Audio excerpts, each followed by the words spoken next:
How you doing? I'm Paul Grenham, and I'm going to show you kind of how to do a quick barbecue sauce. This barbecue sauce is really designed for cooking the food. This is the sauce that I designed and generated to go down to Virginia to win a second place in their barbecue competition down there. One of the things to keep in mind is the barbecue sauce is really for cooking.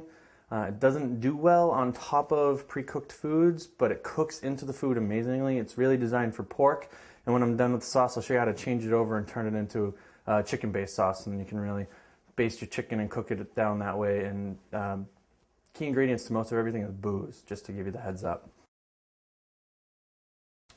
So first we're gonna just kind of get things rolling, and we're gonna heat up a pan with a nice little bit of olive oil, and the olive oil is just to kind of heat up a little bit of garlic. I do about 8 cloves of garlic. It's really great to use your food processor unless you want to sit there and chop forever.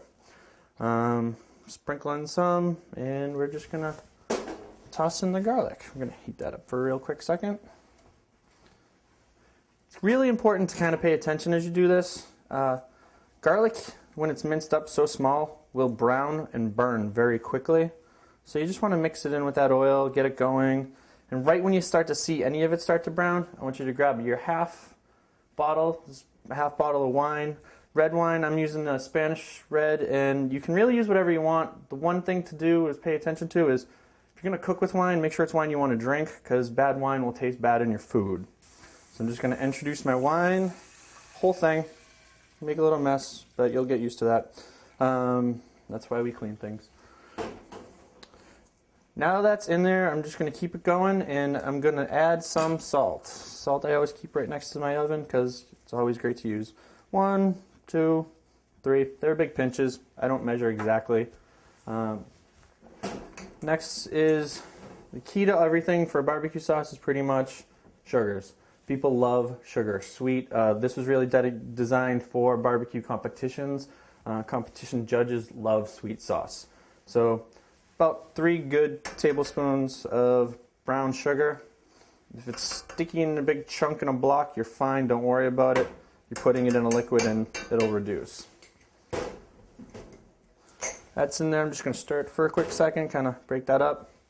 And I am going to now introduce about 3 tablespoons of maple syrup. Maple syrup is something we really want to introduce because it brings that New England flair. It's not something really that Southerners get to eat. And it's real maple syrup. Use the stuff you like. Try not to use the high fructose corn syrup version of anything, really. Again, you're going to give it a little stir just to get some flavor in. Molasses is another one of those things. It makes it that thick flavor, gives it that robustness. We want about 3 tablespoons, and I measure scientifically. That's about 1, that's about 2, that's about 3, and then we kind of cap it off. Oop. You can hear that sugar's starting to burn. Next, we're going to do, again, about 3 tablespoons of honey. And the honey, again, another scientific. 1, 2, 3, man, a good squirt. And what we're going to do now is let this reduce. We're going to let it reduce for maybe 15 minutes. We're going to turn the heat down a little bit. And one of the things you always want to have when you're letting things reduce, particularly with wine, a splash guard. Splash guard's awesome. I like to put a little gap. Kind of, you can see a little air will get out, but it won't splatter everywhere. So I am just going to turn that down a little bit, and I'm going to add a good chunk of pepper. Your pepper and your salt, you're kind of doing a little to taste, but go overboard a little with it. Now is your opportunity to add any secret spices if you got them. If you like heat, you want to toss in your cayenne pepper. If you like anything like that, put it in now. And I'm going to give just another little pinch of salt to kind of break that down. And we are going to let this sit. Alright, so if you notice, this has been reduced. It's going to really start to get a little thick, but you've got very much liquid. And probably been, like I said, 15 minutes or so. And we're going to take a half a beer, Scottish ale, as I said, experiment. We experiment with different brands. We experiment with different, from Scottish ale to barley wines. Scottish ale we thought really brought in a good amount of flavor. Just pouring it in. Just going to bring the temperature down a bunch. I'm going to add a little salt just because salt makes everything better.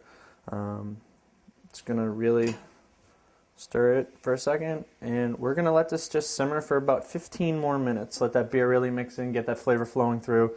And then after 15 minutes, we're gonna take it off, pour it into something to cool down a little bit. We can work with it, and once it's cool and we can work with it, I can show you a great container to use it for when you're grilling with.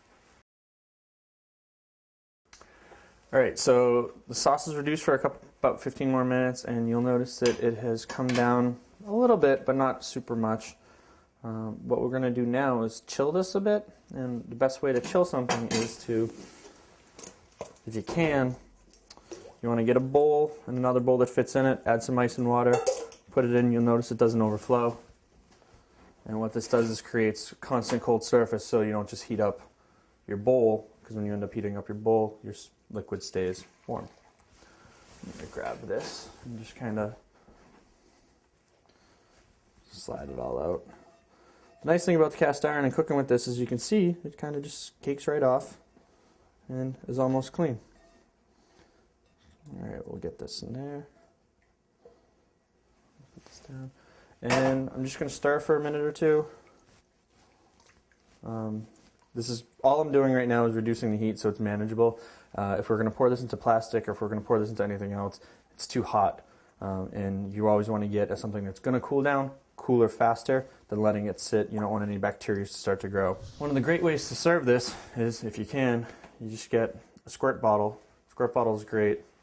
One of the things to be aware of though is this top is kind of small. Maybe you might have to just cut it if your garlic isn't cut small enough, but this is pretty much well minced. And a funnel is always great to do this, and you can fill this up. So hopefully I don't make a big mess, which I shouldn't. That's why we're using the funnel.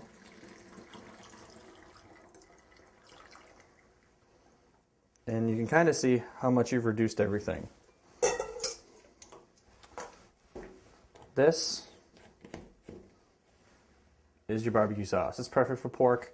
And the squirt bottle is great because you can just cook with that. But if we only had 2 special ingredients, we can turn this into a quick chicken-based sauce. All right, so now we're going to turn our sauce into chicken sauce. One thing that chicken loves is mustard. So I've got about 3 tablespoons of mustard in here, and I'm just going to plop it in. That's good enough. The mustard helps thicken it, and if you're cooking with chicken, it's great to coat. So you can use it as a rub, or you can put it back in another squirt bottle. The other great ingredient is rye whiskey. Rye whiskey really helps to break down things, and it just adds that great flavor and that smell. People will know what it is. Don't worry, the booze cooks off, so you can serve it to kids. It's safe for that. And a couple of good glugs just to thin it out. And when you thin it out with that, now you just want to mix. And when you're mixing, right now it kind of looks clunky, but all you're trying to do is break down that mustard. And when that mustard breaks down, you've got a good sauce. And I am going to cheat and grab a whisk. That just makes things go much faster. So now you've got a great sauce that you can use for your chicken.